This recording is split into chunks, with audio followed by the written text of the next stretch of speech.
You're listening to The Voice of Russia in London. My name is Brendan Cole. The day the world changed. That was one of the headlines in one British newspaper after the Twin Towers attack 13 years ago today. If you hadn't heard of Al-Qaeda by then, after 9/11, you certainly did. Those numbers themselves not just etched on the world's memory, but figures which now stand as a symbol of a civilisational struggle that we are fighting to this day. It spawned the catchphrase, the war on terror.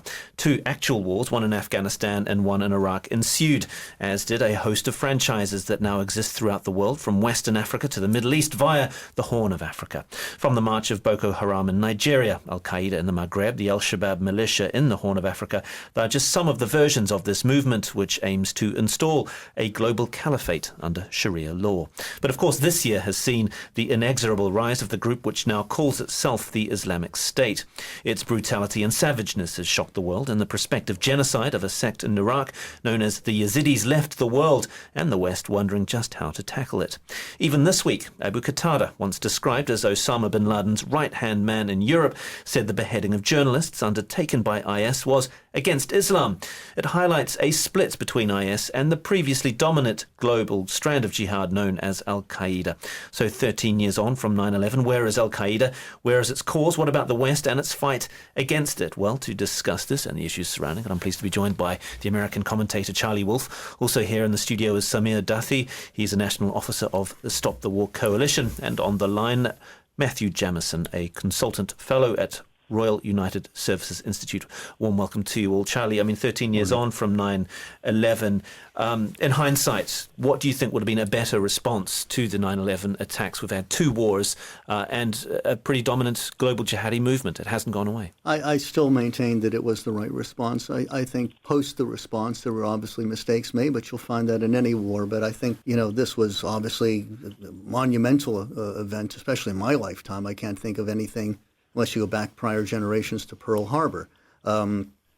It had to be responded, and we did respond, and thankfully, we're 13 years later, there hasn't been another major attack on American soil. There's always the danger of it, but we've put infrastructure in place, and I think America is safer. I don't think we're necessarily where we want to be under Mr. Obama. I'm sure we'll discuss that later.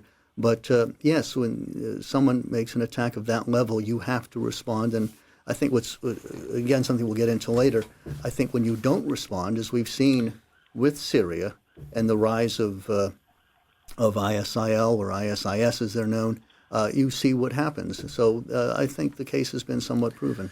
Matthew, what's your take on that? Charlie saying that America is safer, but there is a sense that the global jihadist movement is more virulent since 9/11. Well, I think it has become more virulent. However, I do agree with Charlie's broad analysis. I think that the approach that was taken in the immediate aftermath of 9/11 by the Bush administration to go after Al-Qaeda and its affiliates aggressively and vigorously wherever they may be, starting with the Afghanistan base where the Taliban was hosting them, was the only thing that the Americans really could have done in response to 9/11. To a large extent, they have been very successful over the last decade. Core Al-Qaeda in Afghanistan has virtually, most of it has been ground down and crushed, and you're just dealing now with the remnants of the Afghan Taliban and the Pakistani Taliban. However, there has now been this franchise has taken off. Al-Qaeda is not a monolithic group. There's no one organization made up of everybody called Al-Qaeda. It is a fluid, organic entity that spawns off into many different spin-offs. So you may have a group of disaffected radical Islamists in a North African country, or you may have them in Europe. But what unites them is this common Wahhabist, Sunni extremist ideology, which was originally Al-Qaeda's, and that is the legacy of Al-Qaeda still, the ideology, and the growth of the Islamic State from Al-Qaeda in Iraq. Unfortunately, the approach that the Bush administration adopted in the beginning, in the first phase against Afghanistan and the Taliban and Al-Qaeda was correct. However, I think we all now would agree, anybody of any rational sense, I myself was a very big supporter of the intervention to get rid of Saddam Hussein. I now think that it was probably one of the greatest foreign policy mistakes of the last 50 years at least. I'm very disappointed with how the whole thing was managed and handled and what we were told. And I think actually now that has actually created a greater problem in terms of Islamic fundamentalism. Indeed, and on the Afghanistan point, though, Samir, we have two guests here who say that the military action in Afghanistan was effective. Would you agree with that? No, not effective at all. Taliban continue to be a formidable fighting force, subsidised by opium, subsidised by minerals. Afghanistan is in a state of chaos. The Taliban have spread and become more virulent in Pakistan. As a result of the war on terror, Al-Qaeda has spread. It wasn't in Iraq, but now it is. It's spread into the Arab Peninsula. So was the US wrong to approach Afghanistan as... Absolutely, yes. There should have been no interventions whatsoever. So after 9/11, what would, say, Stop the War coalition's position on an American response, an effective American response to 9/11? Well, we were against any interventions whatsoever. I mean, we think that 9/11, as disgusting and grotesque as it was, didn't come out of nowhere. It came as it was blowback, as the CIA have said. It came off the back of a century of cruel and cynical foreign policy by America and its allies in the West, in the Middle East, coups, backing dictators, selling weapons to grotesque, tyrannical leaders, backing Israel, invading or engaging in a proxy war in the 80s in Afghanistan, sanctions against Iraq, killing 1 million people, half of them children, just crime after crime after crime. That's where 9/11 came from. I think that's a bit of a fallacy, unfortunately. I think, it's also that sort of the liberal view of blame the victim, or the so-called oppressed. There's always things. Well, that's what you were doing with 9/11. You said the victims, Americans, we have to go and we got to attack. We got to attack the Arabs. We got to attack the Afghans. No, we weren't attacking the Arabs and attacking the Afghans. We were attacking. 1 million people died in Iraq. Yes, but remember there was also a war going on, and this thing didn't happen in a vacuum. There's this view you seem to have that America is controlling the world and everything else had no bearing on things. I think that people that fly airplanes into buildings bear some responsibility, and those that send them in bear some responsibility, and there should be some sort of a seeking of justice, not just seeking of justice, but preventing future attacks. But the people who flew the planes into the buildings had Saudi passports. Yeah, Saudi Arabia wasn't targeted. No, but they were acting for Al-Qaeda, which was based in, of course, Afghanistan under the Taliban. So it wasn't a war necessarily against the Afghans. It was a war to eradicate the Taliban, which, of course, were holding Afghans essentially hostage, and to eradicate Al-Qaeda, which was what happened. The purpose of the intervention in Afghanistan had nothing to do with helping anyone. I mean, as you pointed out, there are Saudi jihadists in the planes, but we back Saudi Arabia. We act not in accordance with justice. We act in accordance with our perceived economic and strategic interests, and to hell with anyone who stands in our way. Look at the Bahraini revolutionaries who've been crushed with our support. This has got nothing to do with justice whatsoever. It's a lie. You're listening to The Voice of Russia in London. My name is Brendan Cole. We're discussing Al-Qaeda 13 years on from the 9/11 attacks with Charlie Wolf, Samir Dathi and Matthew Jamison.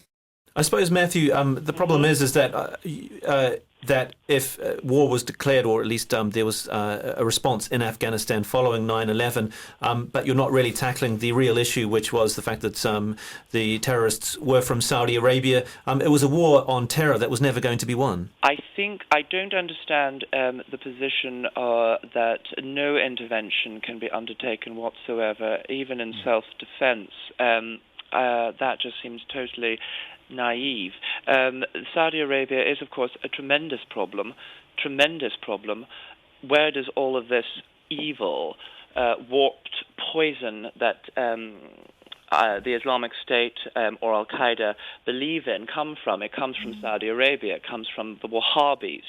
And unfortunately, we're going to have to look at reevaluating that relationship, because the Stop the War coalition person made the accurate point that Unfortunately, yes, the West has engaged in alliances with repressive regimes in the Middle East. However, the best course of action in the Middle East is to promote democracy and human rights, not to work with these repressive regimes. So we have to be encouraging these regimes to change. Secondly, it was correct to have to go into Afghanistan and deal with al-Qaeda there. And that has actually been largely successful. There has not been another major 9/11 style attack in the United States. Therefore, that must be considered a success. However, this was not blowback. I'm terribly sorry, but that's a terribly simplistic, indeed utterly preposterous thing to say. It was the Soviet Union that invaded Afghanistan in the 1980s, not the CIA. The CIA assisted the Afghan rebels who were fighting against the Soviet invaders. So let's be very clear about that. Also, I don't understand all this blowback about before 9/11. What countries was the United States invading in the Middle East before 9/11? Nothing. No countries. Now that's a simplistic view, because it's not about invasions necessarily. It's about hegemony. It's about American hegemony in the region. It's about what hegemony? What colony do we have? It's about. There were no countries that the United States was occupying in the Middle East before 9/11. Well, no, that's a very simplistic attitude. What country was the United States occupying in the Middle East before 9/11? Imperialism There was no military intervention in any Middle Eastern country. Imperialism does not operate simply in terms of occupations. Now that's a very neocon simplistic view. The way imperialism works, it can work economically, it can work through military bases, it can work through alliances, it can work through selling weapons to Saudi Arabia, to Bahrain, giving weapons to Israel, with which it uses to crush and suppress and humiliate the Palestinians. It can be backing Mubarak. A bit of fantasy. Sorry, could I just ask? How is any of that fantasy? Matthew, go ahead, Matthew. So you think then, the response then, in your mind, all these terrible things in terms of imperialism that are being done by the West, if we are to believe that, then you believe that the proper response is for men to fly airplanes into buildings. Well, no, that's a straw man argument, because I never suggested that. Well, no, but do you agree that that's the correct response? No. Of course I don't. So therefore, whatever the West is doing, this must be correct, therefore, by your this is terms. not the appropriate response from Islamic fundamentalists. They cannot fly they cannot fly planes, civilian airliners, into buildings. I mean, people who do that are psychopaths. Of course, we're all in agreement on that. Charlie, can I just bring you in? I just want to clarify that point, because I was very confused. I was almost thinking you were justifying this blowback. Point clarified. But Charlie, the broader point of what Samir is saying, it was bloodying the nose of America. It was an unhappiness with them. It may have stemmed from American foreign policy, but this has been building for decades and decades. But this is not how you, as Matthew was saying, that's not how you carry out foreign relations. You don't attack civilians. If you wanted to declare a war and fight it on a battlefield. But to use this excuse of foreign affairs, there's always things happening in foreign affairs, and there's always someone somewhere on the planet that's going to feel oppressed or wronged or whatever. So I think that's just an excuse, to be quite frank. It was an evil action, and it needed to be responded to.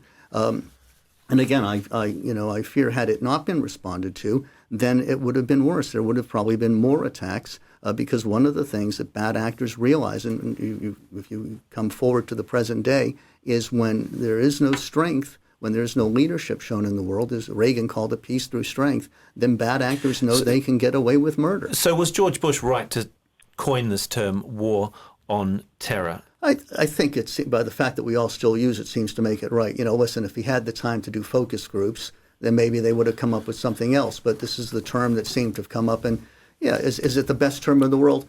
Maybe, maybe not. But to me, I think there are more important items. Would you accept that that the wars in Afghanistan and Iraq have radicalized and enfranchised jihadi movements across the world?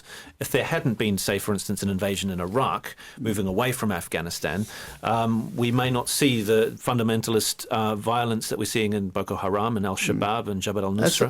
That's a hard one to answer, but I think in some respects the studies I've read in the past, everybody likes to use the term recruiting sergeant for terror. In actual fact, the real recruiting sergeant isn't supposed aggression. It's when a bad actor is winning. 9/11 was the recruiting sergeant for terror. Everybody wants to join the winning